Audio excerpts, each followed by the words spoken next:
Tu viens de lancer ta chaîne YouTube et de créer un contenu qui te passionne. Après avoir trouvé un chouette nom pour ta page et une superbe image, tu commences à télécharger la vidéo.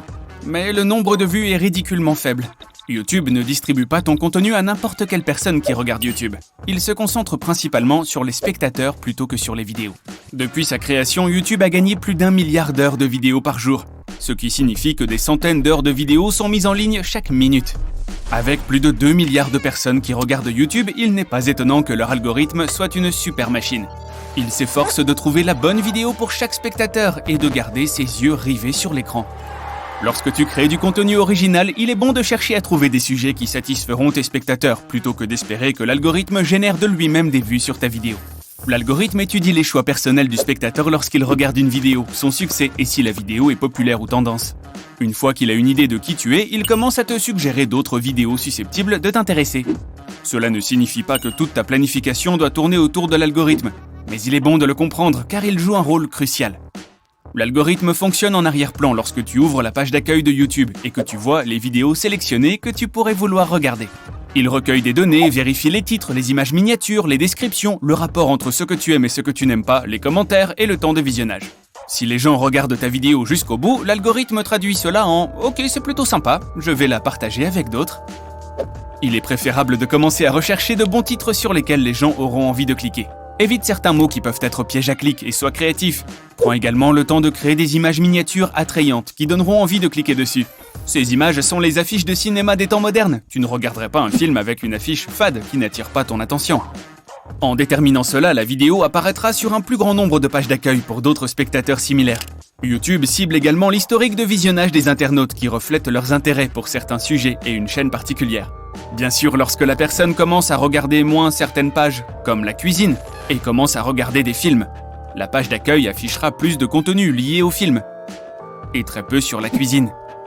Il est donc important d'avoir un bon contenu qui se distingue parmi les milliards de vidéos existantes.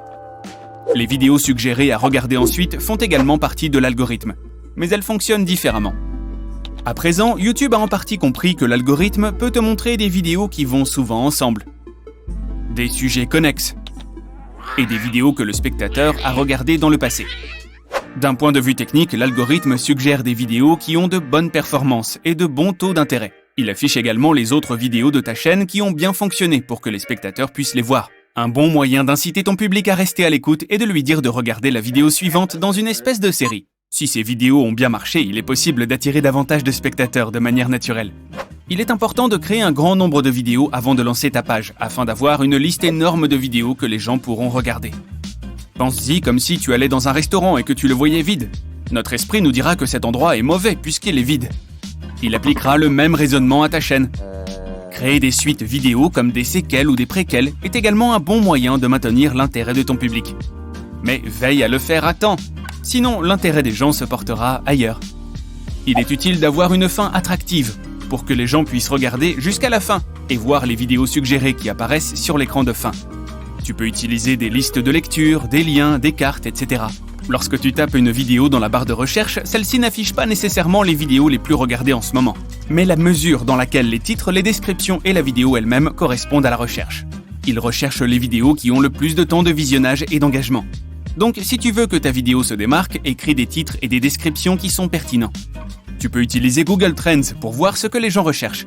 Tu ne veux pas faire quoi que ce soit de piège à clic, parce que cela incitera les spectateurs à arrêter de regarder après quelques secondes et à avoir des commentaires horribles et beaucoup de rejets. L'algorithme détectera que cette vidéo n'est pas bonne et la mettra au sous-sol, où d'autres mauvaises vidéos YouTube prennent la poussière. Pour aller plus loin, il est utile de consulter les statistiques de ta chaîne pour mieux comprendre les données et apprendre à connaître ton public et ses habitudes de visionnage. Il est bon de suivre les tendances et d'utiliser des filtres pour organiser tes vidéos.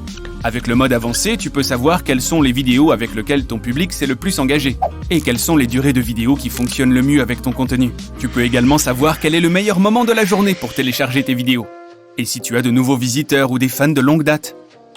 Avec cela en tête, tu peux commencer à monétiser ta chaîne, ce qui signifie essentiellement en tirer de l'argent. Mais avant de penser à tout cela, tu dois encore réviser ton contenu et voir qui est ton public. Tu passes en revue tes vidéos une fois de plus et tu réalises que ta vidéo est au mieux médiocre. Le nom de la chaîne est en fait assez nul, et l'image miniature a des airs de piège à clics. Tu recommences à zéro, et tu crées de nouvelles vidéos en les améliorant. Après un certain temps, certaines de tes vidéos obtiennent plus de vues et de j'aime. Tu atteins tes premiers 10 000 abonnés. Mais au bout d'un moment, tu te rends compte que ta page a perdu de son intérêt. Les dernières vidéos que tu as téléchargées étaient similaires aux précédentes, et tu continues à faire les mêmes blagues encore et encore. C'est là que le vrai travail difficile commence.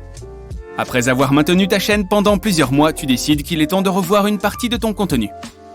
Tu vérifies dans le mode avancé et tu vois quelques fans fidèles qui ne te quitteront probablement jamais. Mais la plupart d'entre eux cliquent trop vite et se désabonnent. Tu peux commencer à faire de nouvelles choses comme collaborer avec d'autres youtubeurs qui produisent un contenu similaire. Peu importe que le youtubeur ait moins ou plus d'abonnés que toi. Ce qui compte, c'est que vous unissiez vos forces pour créer un contenu unique qui sera mémorable et divertissant. Cela attirera davantage de téléspectateurs d'un public différent sur ta chaîne. Après la collaboration, tu réalises pourquoi ton contenu est devenu ringard. Tu commences à faire des changements dans le montage, l'animation, la musique, les miniatures, et même à inclure certains youtubeurs célèbres de ta ville. Tu découvres que le nombre d'abonnés est monté en flèche, et que tu es devenu plus populaire. D'autres youtubeurs te demandent maintenant de collaborer avec eux, et tu as même obtenu des contrats de partenariat. Tu as décidé de prendre des petites vacances pendant une semaine, et puis de continuer encore pendant environ un mois. Tu retournes sur ta chaîne YouTube et tu te rends compte qu'il y a moins d'abonnés qu'avant.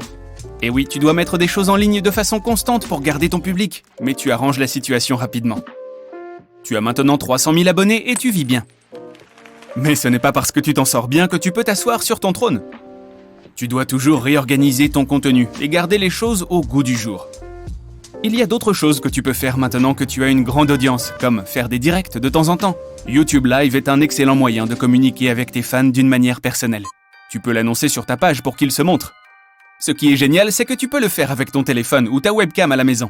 Pense aussi aux courts-métrages sur YouTube pour un contenu rapide et facile afin de rester pertinent. Essaie de lancer une deuxième chaîne où tu peux créer du contenu sur un autre sujet qui t'intéresse, sans te soucier de son succès ou non. Elle peut être plus passive, mais divertissante ou informative. Et il n'est pas nécessaire qu'elle soit liée à ta chaîne principale. Il peut s'agir de quelque chose de complètement différent. Et lorsque tu deviens une célébrité de YouTube, tu peux relier tes autres comptes de réseaux sociaux pour devenir viral là aussi. De nombreux publics peuvent migrer et voir différents contenus que tu as sur toutes les plateformes. Peut-être que ta page Instagram est plus personnelle et montre un aperçu de ta vie. Une fois que tu as atteint un grand nombre d'abonnés, tu peux commencer à créer des produits originaux ou merch et les promouvoir sur tes pages.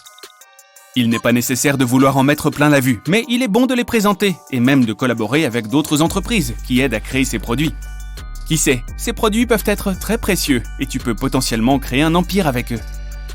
Le plus important est de connaître son public et de s'amuser en même temps.